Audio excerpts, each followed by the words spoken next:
حدیث پاک میں آتا ہے کہ بنی اسرائیل کی سیاست ان کے انبیاء کرتے تھے۔ سیاست کا معنی ہے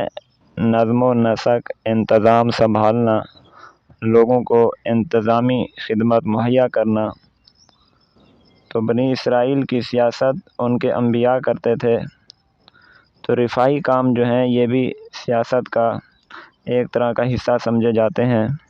تو جس طرح انبیاء علیہم السلام کی سنت ہے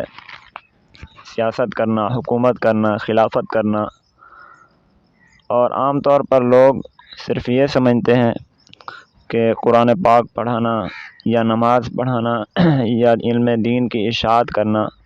صرف یہی چیز انبیاء کی سنت ہے۔ ٹھیک ہے، یہ چیزیں بھی سنت ہیں، لیکن اس کے ساتھ ساتھ انبیاء کی وراثت میں سے حکومت کرنا، خلافت کرنا، یہ چیزیں بھی شامل ہیں۔ اللہ تبارک و تعالیٰ نے مختلف اوقات میں جو مختلف پیغمبر بھیجے ہیں، اگر ان کی سیرت کو غور سے پڑھا جائے تو اس میں بھی یہ بات ہمیں نظر آتی ہے کہ ہر نبی نے کس طرح رفاہی کاموں میں، انسانیت کی خدمت میں، جس طرح انسانیت کے لیے علم دین جو ہے وہ پھیلایا، عقیدہ توحید کو پھیلایا، تو اس طرح رفاہی کاموں میں بھی انبیاء علیہم السلام نے اپنے اپنے دور میں بڑھ چڑھ کر حصہ لیا۔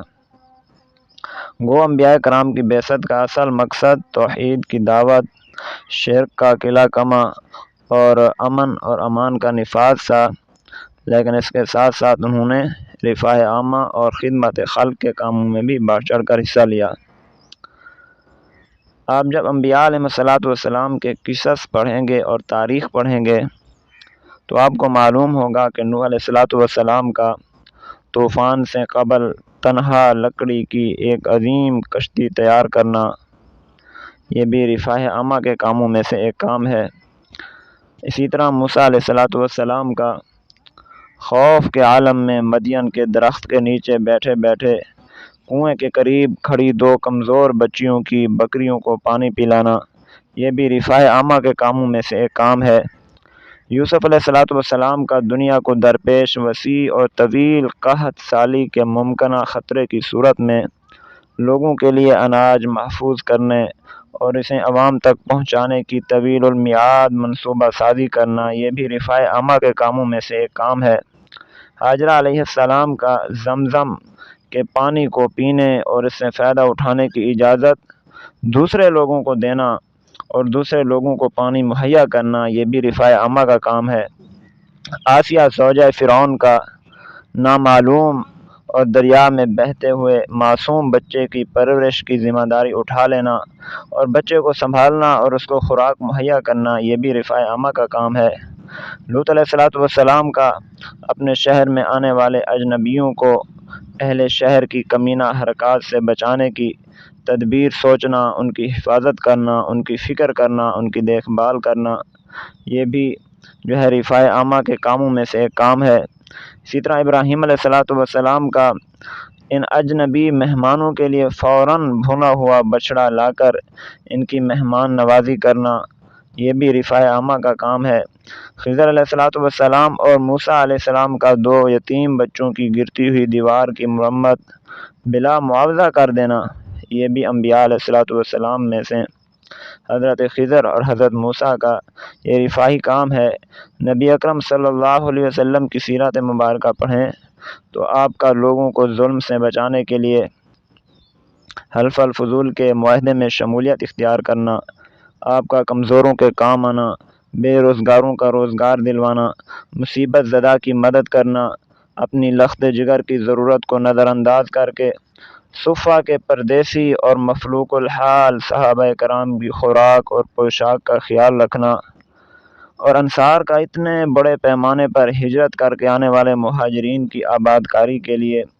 نصف جائیداد، نصف مکان، سامان ان کے حوالے کر دینا۔ عثمان رضی اللہ تعالیٰ عنہ کا ظالم یہودی سے کنواں خرید کر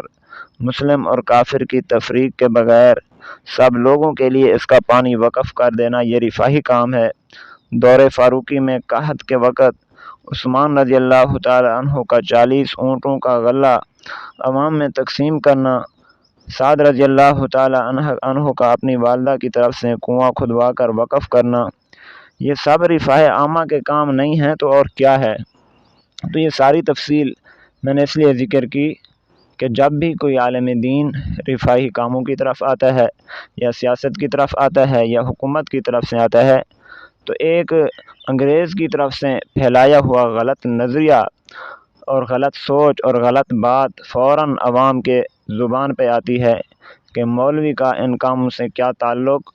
در حقیقت یہ کام ہی مولوی کے ہیں، یہ کام ہی عالم کے ہیں۔ جب عالم دین ان کاموں کو کرے گا تو یہ کام اچھی طرح ہوں گے، اور جب کوئی جاہل، مسائل سے ناواقف، حقوق سے ناواقف، فرائض سے ناواقف آدمی یہ کام کرے گا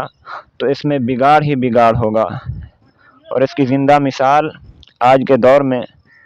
انگریزوں نے جو رفاہی تنظیمیں بنائی ہوئی ہیں، NGOs بنائی ہوئی ہیں، وہ کس طرح ان کو غلط مقصد کے لیے چلا رہے ہیں اور غلط طریقے سے چلا رہے ہیں۔ یہ آپ مستقل کتابیں علماء نے لکھی ہیں کہ NGOs جو ہیں، غیر مسلموں کی NGOs، ان کے کیا فوائد، کیا نقصانات ہوئے ہیں، امت کو کیا نقصان دیکھنے پڑے ہیں۔ تو جب ان لوگوں نے یہ چیزیں سنبھالیں اور ہم دیندار لوگوں نے ان چیزوں کو چھوڑ دیا تو ظاہر ہے دنیا میں غلط اثرات اور غلط نتائج ہمارے سامنے آئے۔ اللہ تبارک و تعالیٰ سے دعا ہے کہ اللہ تعالیٰ ہمیں انبیاء کرام، صحابہ کرام کی سیرت کو پڑھنے، سمجھنے اور اس پر عمل کرنے کی توفیق عطا فرمائے۔ وآخر دعوانا الحمد للہ رب العالمین۔